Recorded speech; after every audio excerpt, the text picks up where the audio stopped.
네, 안녕하세요. 서쌤 우층서 서쌤입니다가 아니고요. 여기는 상큼한 시사방송 시사플러스 씨플입니다.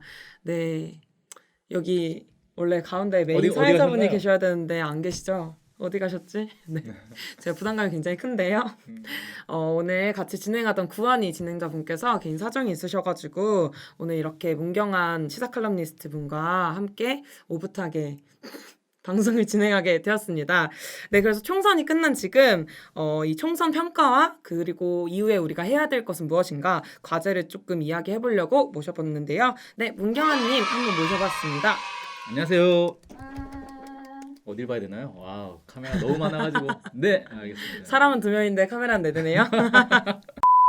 네, 그래서 이번 4월 15일에 총선이 있었잖아요. 그리고 승리한 선거다. 좀 이렇게 많은 곳에서 평가가 또 들리기도 하고 그런데 이번 총선 어떻게 보셨는지 좀 총평을 부탁드리겠습니다. 네, 선거 압승을 했죠. 이건 누가 뭐라 해도 뭐 압승이라는 표현이 맞을 것 같습니다. 물론 이제 미래통합당 입장에서는 참패를 한 거죠. 네, 그래서 더불어민주당을 포함해서 이제 범여권의 압승 그리고 이 보수 적폐 정당의 참패 뭐 이렇게 정리할 수 있겠고 통틀어서 국민의 승리다 이렇게 얘기할 수 있겠습니다. 네, 딱 깔끔하게 정리해 주셨는데요. 역시 총선 직전에 찍었던 방송 때처럼 핵심만 꼭꼭 짚어주신 선생님이신 것 같습니다. 네, 그래서 이번에 국민의 압승이다 이렇게 표현을 해주셨는데 그 승리의 요인을 좀 무엇으로 보시는지 궁금합니다. 네, 좀 두 가지 정도 생각을 해봤는데 가장 흔히 생각할 수 있는 거는 국민들의 이 적폐 청산에 대한 의지가 얼마나 높았던가, 그리고 적폐 세력에 대한 분노가 얼마나 높았던가가 이번에 확인이 됐다 생각합니다. 그래서 사실 이렇게 압도적인 어떤 표가 몰리는 현상은 저는 뭐 본 적이 없고 뭐 듣기로는 4.19 혁명 직후 선거에서 뭐 있었다 뭐 이런 얘기는 있는데 정말 거의 있어 본 적이 없는 압도적인 거잖아요. 이건 그만큼 국민들의 분노가 매우 컸다 뭐 이렇게 얘기할 수 있을 것 같아요.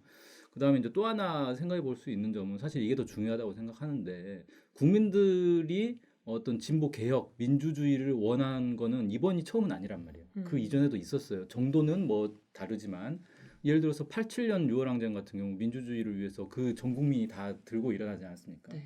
그리고 나서 선거를 했는데 사실 선거 결과는 예상과 달랐단 말이에요. 이게 뭐냐면은 보수 적폐 세력들이 어떻게든지 자기들의 권력을 유지하기 위해서 선거 때만 되면 온갖 일들을 다 일으키잖아요. 네. 뭐 조작 사건도 있고 뭐 부풍몰이도 있고 무슨 온갖 사건들 다 일으키고 여론부터 시작해서 이 적폐들이 동원할 수 있는 모든 것들을 다 동원해서 뭐 검찰, 언론 이번에도 뭐 다 동원됐죠. 그렇게 해가지고 어떻게든지 국민들의 이 표심을 왜곡시키는 작업들을 했단 말이죠. 그러니까 실제로 우리가 선거에서 이 보수 적폐 세력들이 떨어질 거야라고 생각하는 사람들은 다 붙는단 말이에요. 그런 식으로 여론 조작을 하니까. 근데 이번 선거는 그런 게 안 먹히는 선거였다라는 겁니다. 그래서 보수 쪽에 뭐 조중동이나 이런 데서 총선 이후에 상당히 좀 충격을 많이 받았나 봐요. 분석을 막 하더라고요. 통쾌하네요. 네. 도대체 우리 왜 졌냐 분석들을 하는데 전문가들이 항상 그 공통적으로 하는 얘기가 있어요. 뭐냐면은 지금 미래통합당을 비롯한 이 보수 적폐 세력들이 아직도 자기들이 주류라고 생각한다. 세상은 바뀌었다. 지금 정치 지형 다 뒤집어졌고 이미 비주류로 밀려났는데 아직도 자기들이 주류라고 생각하는 이게 문제다. 이런 식으로 분석을 하더라고요. 근데 저는 일면 타당한 면이 있다고 봅니다. 그러니까 예전에는 그 흔히 기울어진 운동장이라는 표현 들어보셨죠? 네. 그러니까 축구를 하는데 운동장이 이렇게 기울어져 있으면 이쪽 팀이 무조건 유리한 거 아니에요. 근데 지금은 그 동안에는 이 보수 적폐 세력들이 이쪽에 있었단 말이에요. 그러니까 살짝만 건드려도 공이 떼굴떼굴 알아서 잘 굴러갔는데, 그러니까 이쪽에 쉽게 말해서 지금의 이제 민주당 세력들, 뭐 개혁 세력들은 아무리 공을 차봐야 올라가질 않아요. 별짓을 다 해도 안 됩니다. 근데 지금 운동장이 반대로 기울어져 버렸어요. 그러니까 이쪽에서 뭘 해도 안 되는 판인 거죠. 근데 사실 뭘 제대로 하지도 못했어요. 이번에 대표적인 게 공천 문제가 엄청 심각했거든요. 네. 미래통합당이 2016년 공천도 진짜 그때 옥새 들고 나르샤 사건으로 심각했었는데 그때를 초월한 공천 문제가 있었는데 거의 안 알려졌어요. 사실 이건 이제 뭐 코로나 덕분에 안 알려진 것도 있는데 별로 그렇게 안 알려지긴 했어도 어쨌든 그 정도로 애들도 좀 선거에서 막장 선거를 하긴 했죠. 근데 뭐 어찌됐든 애들이 나름 선거를 뒤집어 보려고 뭐 검찰도 움직여보고 뭐 채널 A 기자가 직접 네. 범죄에 뛰어들기도 하고 별짓을 다 했는데 결국은 안 먹혔다. 이건 정치 지형이 다 바뀌어버린 거다. 이렇게 좀 생각을 합니다. 진짜 말씀해주신 것처럼 그 채널 A하고 검찰의 그 유시민을 무조건 유만 쳐라 이런 조작 같은 것도 있었는데 사실 그게 다 폭로가 되었고 그리고 또 N번방으로 뒤흔들 거다 했는데 아니었고 사실 코로나 전국 자체도 문재인 정부한테 좋은 그건 아니었잖아요. 여당에 좋은 건 아니었는데 이것도 안 먹히고 북북몰이 이번에 이런 것도 사실 뭐 해보지도 못했죠. 그래서 이런 것들을 보면 해볼 수 있는 것들을 다 해봤는데도 불구하고 승리하지 못하고 이렇게 참담한 패배를 맞이하게 되었는데 그렇다면 말씀해주신 것처럼 이게 정치 지형의 변화 때문이다라고 말씀해주셨는데 그렇다면 그 변화는 어디서 비롯된 것일까요? 네, 이번에 제가 좀 주목해서 봤던 거는 미국이 총선에 직접 개입을 했어요. 그러니까 그 해리스 주한미 대사도 그렇고 미 국무부에서도 그렇고 한국 대선에 직접 사실상 직접 개입한 거나 마찬가지인 그런 모습들을 많이 보여줬죠. 특히 정부 여당에 대해서 되게 이제 비판적인 입장들을 계속 보여주면서 마치 미래통합당을 지지하고 후원하는 것처럼 그런 인상들을 계속 내비쳤는데 그럼에도 이렇게 안 먹혔다는 거예요. 이걸 저는 좀 주목하고 있는데 이건 뭐냐면 한반도 질서의 변화에서부터 비롯된 것 아닌가. 그러니까 그동안 보수 적폐 세력들이 항상 제기했던 건 뭐냐면 안보와 경제 이 양축을 가지고 이 국민들을 공략을 했단 말이에요. 그러니까 안보는 야 북한이 쳐들어온다. 우리가 지킬 수 있다. 저쪽 애들은 수상하다. 빨갱이다. 걔네들은 나라 팔아먹을 거야. 북한한테 나라 넘겨줄 거야. 지금도 그런 주장하잖아요. 문재인 정부가 뭐 사회주의 할 거다. 북한에 지금 나라 팔아먹으려 한다. 뭐 이런 주장 지금도 하잖아요. 안 먹히죠, 근데. 근데 그런 식의 이제 안보 공세. 그다음에 경제. 야, 경제는 보수가 잘하지. 쟤네들은 뭐 다 사회주의 하는 애들이라 경제 다 말아먹을 거야. 다 이런 논리였단 말이에요. 근데 이런 논리가 지금 전혀 통하지 않는 상황이 됐는데 이게 왜 안 통한가? 한반도 정세 자체가 질서 자체가 미국의 힘이 갈수록 약해지고 미국의 영향이 줄어들고 이 한반도 질서에서 북미 관계에서 북한이 우위에 서고 주도하는 그런 상황이 됐단 말이에요. 그러니까 야 북한이 쳐들어온다. 미국이 지켜줄 거야. 한미 동맹 강조하는 우리를 찍어줘. 이게 국민들한테는 그냥 이상한 소리가 돼버린 거예요. 쟤네들 왜 저래? 이렇게 되는 거예요. 미국이 뭘 지켜줘? 미국 우리 돈만 뜯어가려고 저러고 있는데 이런 인식이 강해져 버린 거죠. 그러니까 뭘 해도 이제 안 먹히는 상황. 그래서 지금 이제 보수 적폐 세력들이 지난 이제 반세기 동안 단골 메뉴로 써왔던 이 안보와 경제에서의 어떤 자기들 주장이 국민들에게 전혀 설득력이 먹히지 않는 상황이 됐고 이건 한반도 질서 자체가 변했기 때문이다. 미국이 우위에 있던 이런 질서에서 미국의 영향력은 급격히 줄어들고 오히려 북이 이제 한반도 질서에서 상당한 이제 영향력을 갖게 된 이런 상황이 근본 원인이 아니었을까 이렇게 좀 생각이 됩니다. 네, 그런 어떤 정치 지형의 변화 그리고 그런 것에 요인이 되었던 한반도 정세의 변화 이런 걸로 인해서 정말 이번 선거를 보면 정말 국민이 흔들리지 않고 이뤄낸 결과다 좀 이런 생각이 드는데요. 그래서 이번 선거에서 조금 인상 깊게 보셨던 지점이 있는지 뭐 혹은 인상 깊었던 선거운동이 있는지 이런 것들이 있는지 궁금합니다. 사실 각 정당의 활동이 두드러지는 시기가 이런 선거운동 기간이잖아요. 네. 총선 끝나고 나서 그 나경원 후보가 한 얘기 들어보셨어요? 아, 코로나 때문에 마스크를 쓰느라고 선거운동을 제대로 못했다. 네, 이런 얘기를 했어요. 아니, 본인만 선거운동 못했나 봐요. 네, 좀 어이가 없던데 그럼 뭐 상대 후보는 마스크 안 쓰고 선거운동했나?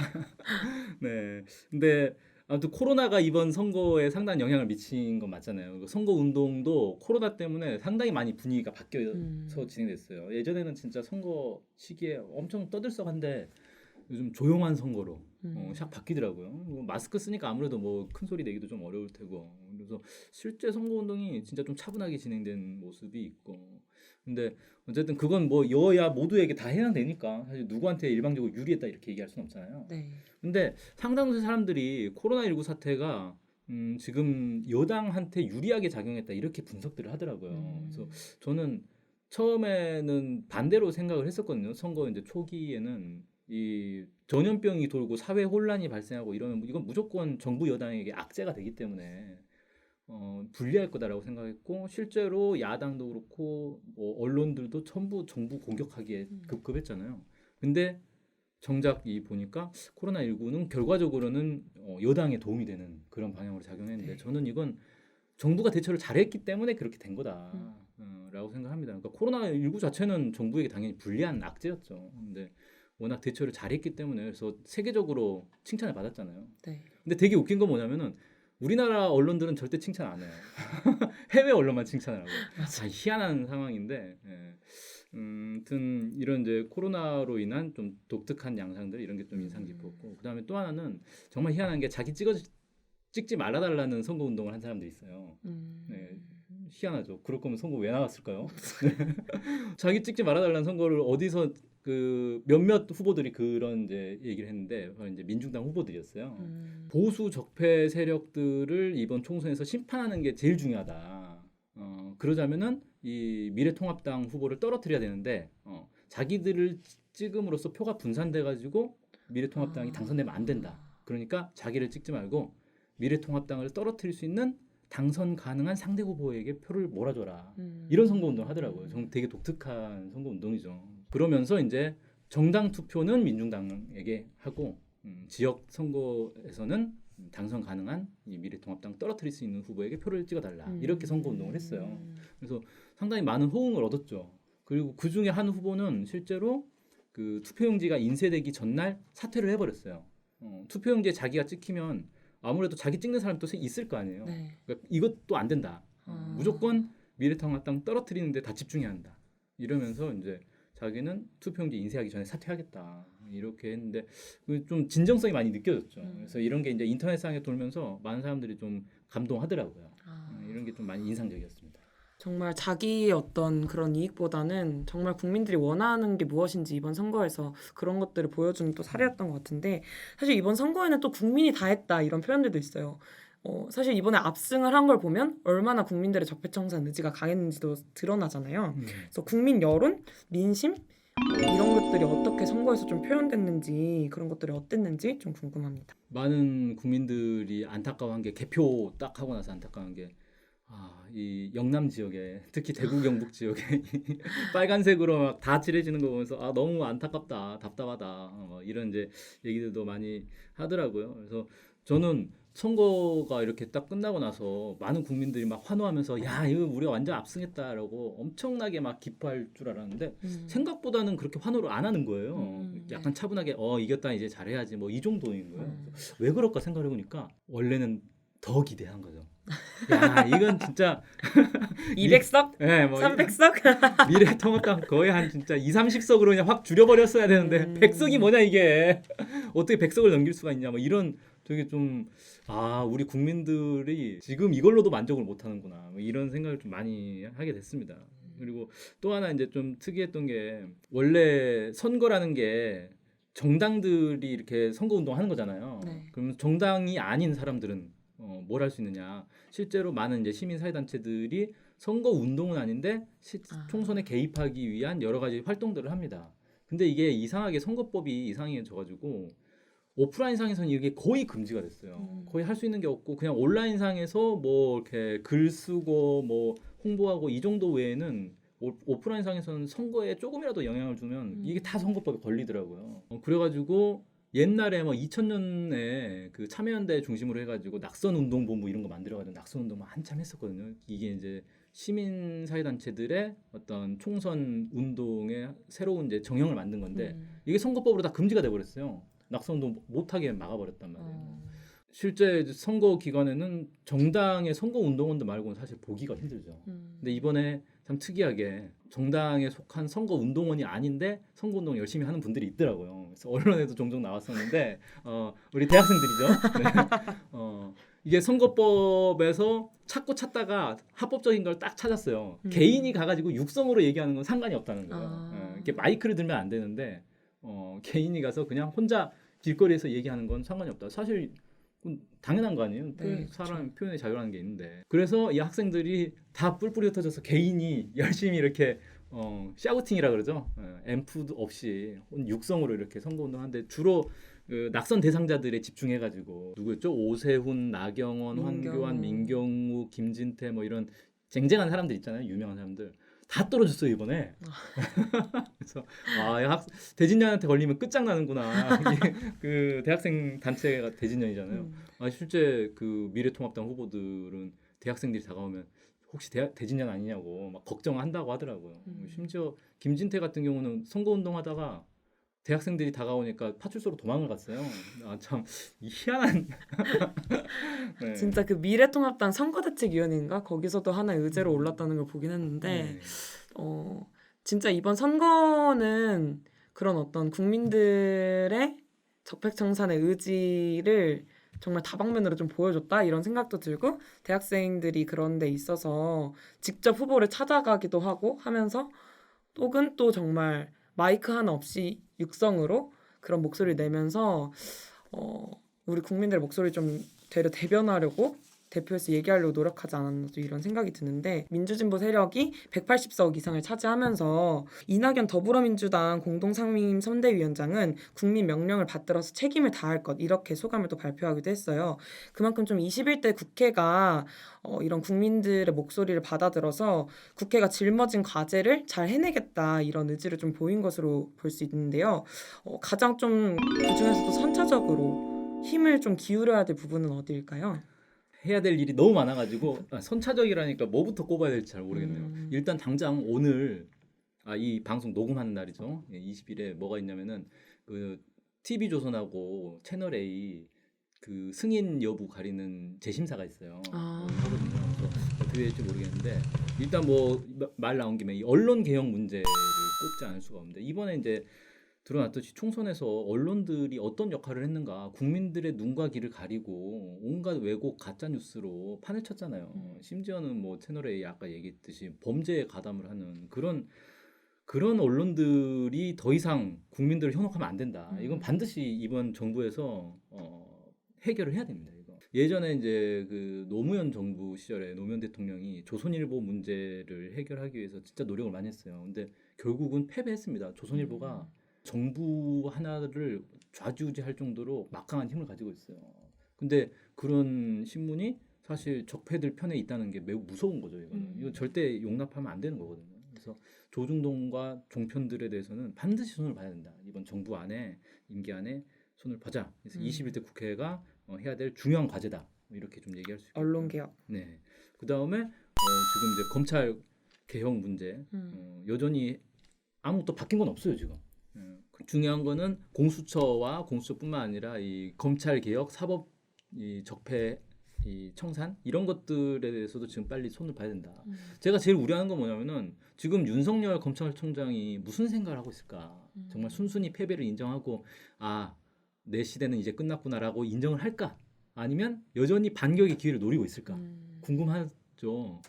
만약 반격을 하려고 생각하면 아마 이제 당선자 민주당 쪽의 당선자들에 대해서 대대적인 조사에 들어갈 거란 말이에요. 그럼 또 여러 명 또 당선 무효형 만들어 버리면 선거 그 국회 또 이렇게 분위기를 바꿀 수 있는 거 아닙니까? 조심해야 됩니다. 그래서 이걸 그냥 우리가 이제 이겼으니까 윤석열도 포기하겠지, 패배를 인정하겠지라고 생각할 게 아니에요. 그러지 않을 가능성이 더 높다고 봅니다. 그래서 끝까지 검찰 개혁에서는 힘을 좀 쏟아야 될 것 같고요. 그 다음에 이제 지금 당면에서 또 국회가 나서야 될 것 중에 하나는 이제 남북 관계 문제 또 풀어야 됩니다. 지금 코로나19로 사회가 비상이잖아요. 근데 우리만 그런 게 아니라 전 세계가 다 그래요. 그리고 이제 사회가 비상이면은 제일 큰 이제 타격 중에 하나는 경제 문제. 2차 세계대전 이후 최대 뭐 대공황이 올 거다 뭐 이런 얘기도 있고 뭐 아무튼 100년 이래 최대 대공황이 온다 뭐 이런 주장들이 있어요. 근데 이런 이제 대공황을 이겨내려면 사실 한국처럼 대외 이 경제 의존도가 높은 나라들은 세계 경제 공황이 오면 그냥 끝장나는 거란 말이에요. 제일 큰 피해를 입게 되는 거거든요. 이걸 이겨낼 수 있는 방법은 사실 남북 간에 손을 잡고 남북 경제 협력 하는 수밖에 없다. 지금은 이런 데서 국회가 해야 될 일들이 좀 많이 있지 않을까 생각됩니다. 근데 뭐 이제 얘기 나온 김에 지금 이제 정부 여당 쪽에서 선거 승리했으니까 뭐 이것저것 할 건 되게 많은데 또 그만큼 국민들이 또 요구하는 것도 많잖아요. 막 네. 빗발친단 말이에요. 이거 하자 저거 하자. 그런데 어제 오늘 쭉 보니까 분위기가 어떤 분위기가 있냐면 너무 들뜨지 말고 겸손하고 자중하고 천천히 가자. 이런 얘기를 하더라고요. 근데 저는 좀 우려되는 게 아니 겸손한 자세를 갖는 건 좋아요. 근데 천천히 가자. 이러다 이제 말린단 말이에요. 2004년에 그때 노무현 대통령 탄핵 사건 아시죠? 그때 탄핵 역풍으로 열린 우리당이 과반 의석을 차지했단 말이에요. 그래서 많은 사람들이 이제 노무현 정부가 이제 국회까지 장악을 했으니까 큰 일을 할 수 있을까? 이제 거침없이 할 수 있을 거야라고 생각했어요. 근데 결국은 아무것도 한 게 없거든요. 4대 개혁 입법 꺼냈다가 아무것도 못 하고 결국은 흐지부지 돼 버렸다는 거죠. 그러면서 노무현 정부가 이제 몰락한 네. 거예요. 그래서 좀 조심해야 된다. 지금 비슷하거든요, 상황이. 이 정권 임기 중반에 총선을 통해서 압승을 했는데 여기서 잘못하면은 도로 그 꼴이 날 수가 있다는 거예요. 국회가 아무것도 못하고 뭐 법안 하나 통과 못하고 천천히 여유 있게 하는 것이 물론 이제 작전을 짤 때는 어떤 작전을 짜느냐 뭐 중요하겠지만 지금 국민들의 기대가 큰 것에 대해서 제대로 부응을 하지 못하면 뒤집히는. 네 어떻게 될지 모르는 거다.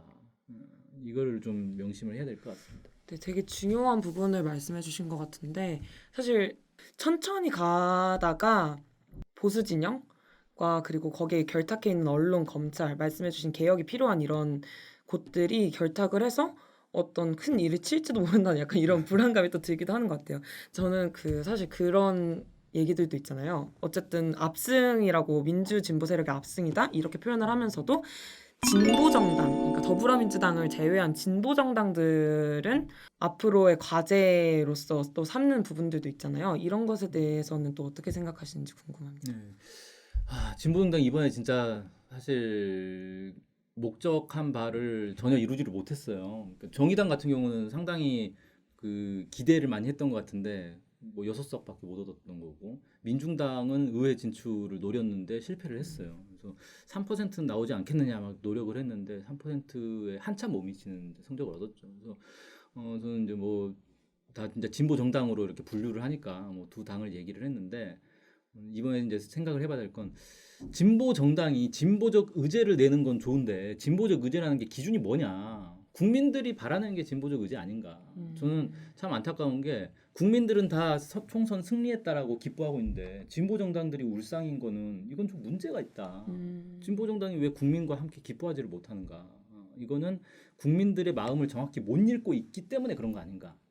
그래서 정책에서도 국민들이 진짜 바라는 가장 절박해하는 것을 전면에 내건 그런 정책들을 과연 내걸었던가 여기에 대해서 한번 돌아볼 필요는 있다고 봅니다. 그래서 국민들의 마음을 정확히 읽고 그것을 이 자신들의 정책으로 만들었을 때 국민들의 신뢰를 받고 지지를 얻을 수 있지 않겠나 이렇게 생각합니다. 네, 국민들이 이야기하는 것이 바로 진보적인 의제다. 이 말이 되게 인상 깊은데요. 마지막으로 그렇게 이번 총선의 압도적인 승리를 이끌어낸 위대한 촛불 국민들께 한 말씀 부탁드립니다. 네, 정말 큰 일을 했습니다 우리가.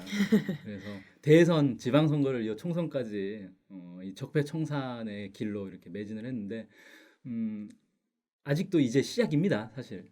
이제 국회에서의 싸움이 이제 다시 시작된 거다 이렇게 생각되고요.